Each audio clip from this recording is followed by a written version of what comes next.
రాష్ట్రాల నుంచి పద్మభూషణ్ పురస్కారానికి ఎంపికైన నందమూరి బాలకృష్ణను అభినందించారు కేంద్ర మంత్రి కిషన్ రెడ్డి. బీజేపీ నేతలతో కలిసి బాలకృష్ణ నివాసానికి వెళ్లిన కిషన్ రెడ్డి ఆయన్ని శాలువాతో సన్మానించి పుష్పగుచ్చం అందజేశారు. బాలకృష్ణ తెలుగు సినీ రంగంలో చేసిన సేవల్ని కేంద్ర ప్రభుత్వం గుర్తిస్తూ పద్మభూషణ్ పురస్కారాన్ని ప్రకటించింది.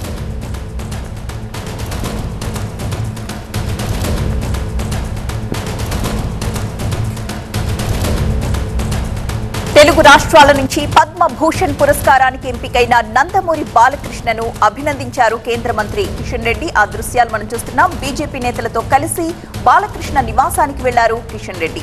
బాలకృష్ణను శాలువాతో సన్మానించి పుష్పగుచ్చాన్ని అందజేసి అభినందనలు తెలిపారు.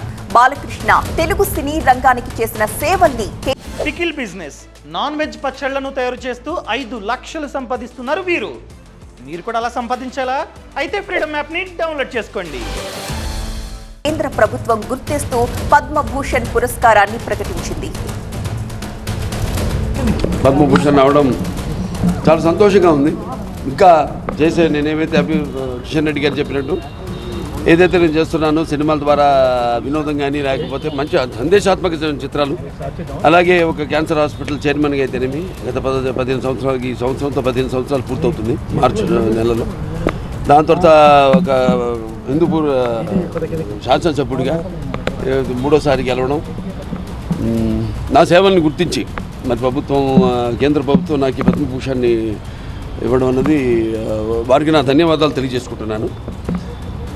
ముఖ్యంగా ఎంతోమంది ఉన్నారు, అంటే నా వెనక బలం. నందమూరి బాలకృష్ణ గారు సినిమా రంగంలో అనేక సినిమాలలో నటించి, వారు సినిమా నటుడుగా ఇన్ని సంవత్సరాలుగా హీరోగా నటిస్తూ, అదేవిధంగా ఒక ప్రజాప్రతినిధిగా పనిచేస్తూ, దానికి అదనంగా గత 15 సంవత్సరాలుగా నందమూరి బసవతారకం క్యాన్సర్ హాస్పిటల్కు చైర్మన్గా ఉంటూ వేలాది మందికి క్యాన్సర్ నుంచి మరి ఏ రకంగా రిలీఫ్ కల్పించారో మనకందరికీ తెలుసు.